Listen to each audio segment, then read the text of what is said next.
మీకు ఒకటి చెప్పాలనుకుంటున్నాను.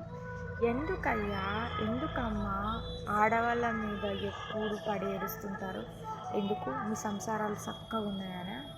మీ సంసారాలకు ఏ వంక లేదనా? అందరు భర్తలు అలాగే దొరకరమ్మా.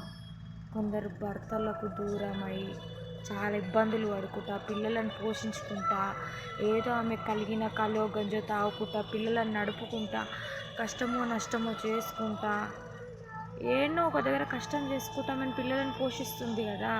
మీరు ఆమెను ఎందుకు టార్గెట్ చేసి అంటారు?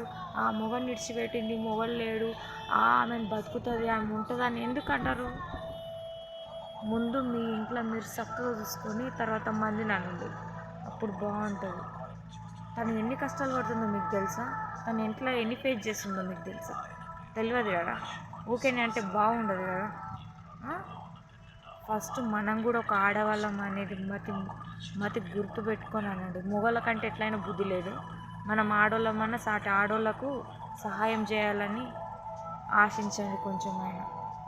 అది భర్త లేని భార్యలకు, తాగుబోతోళ్ళైనా భర్త లేనివాడైనా.